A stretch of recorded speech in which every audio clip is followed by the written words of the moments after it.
हे बघा, सीजीआयनी थोडंसं जबाबदारीनं वागायला हवं होतं.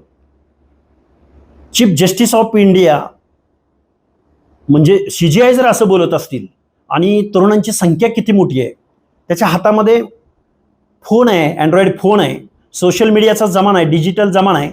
या जमान्यामध्ये काय क्रांती होऊ शकते हे आता सीजीआयला नव्हे, सीजीआय तर सोडा, पण महाराष्ट्राचे मुख्यमंत्री, देशाचे पंतप्रधान, राज्यकर्ते, सगळे आमदार, खासदार, मंत्री, विरोधी पक्षनेते, पक्ष चालवणारी मंडळी, या सगळ्या लोकांना कळून चुकेल की तुमचं जे चाललंय ते बरं चाललेलं नाही. विरोधकाची भूमिका बरोबर नीट पार पाडत नाही आणि सत्ताधारी इथल्या लोकशाहीला मानत नाहीत. प्रत्येक गोष्टी टेंडरिंगमध्ये, कमिशनमध्ये, इरेग्युलर सगळ्या गोष्टी पायदळी तुडवल्या जात आहेत. जर तुम्ही या युथ जनरेशनला, जेन झीला जर समजून नाही घेतलं तर तुमच्यावर सुनामी समुद्रामार्गे येईल, आभाळातून येईल, की अजून कुठल्या मार्गाने येईल याची तुम्ही कल्पना सुद्धा करू शकत नाही. सीजेपीच्या माध्यमातून तरुणाचा आक्रोश व्यक्त होतोय का देश? अरे आक्रोश नाही, ही सगळी माणसं धुळीला मिळालेली असतील.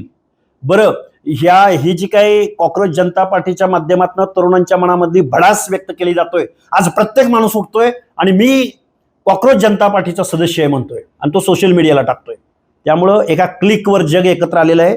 त्यामुळे सत्ताधाऱ्यांनो, तुम्हाला घरी बसवायला ही नवीन पिढी, ही जेन झी तुम्हाला मागं पुढं बघणार नाही. त्यामुळे सावध असा, नाहीतर तुमचा कार्यक्रम करेक्ट होईल. 29ला बघा, ही जेन झी आहे ना, या जेन झीला इथली सिविक सेन्स द्या.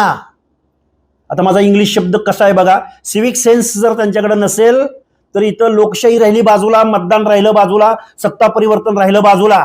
नेपाळमध्ये ज्या पद्धतीनं उठाव झाला, क्रांती झाली, त्या पद्धतीनं हा देश सुद्धा क्रांतीच्या उंबरट्यावर उभा आहे. ह्या तरुण जनरेशनला समजून घ्या, त्यांना लोकशाही मूल्य समजावून सांगा. पण ही लोकशाही मूल्य समजावून सांगत असताना तुम्ही लोकशाहीप्रमाणे वागा. नाहीतर तुम्ही सगळ्या कॉर्पोरेट वर्ल्डचं जर राजकारण करत असाल तर ग्रामीण भागामध्ये काय चालू आहे, दीनदलिताकडे काय चालू आहे, भटक्या विमुक्तांचं काय चालू आहे, शेतकऱ्यांचं काय चालू आहे, या सगळ्या गोष्टींचा जर तुम्ही एका बाजूला लाखो करोड रुपयांचे प्रोजेक्ट करता, लाडकी बहिणी योजनेच्या हेडखाली तुम्ही 30-35 हजार कोटी रुपये वर्षाला देता, पण तरुणांच्या हाताला रोजगार उपलब्ध होत नाही. तुम्ही नोकरी देऊ शकत नाही, तुम्ही महागाईचा भत्ता देऊ शकत नाही.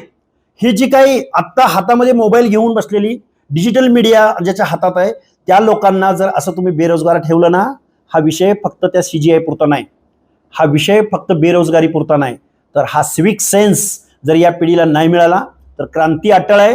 हा देश क्रांतीच्या उंबरट्यावर उभा आहे.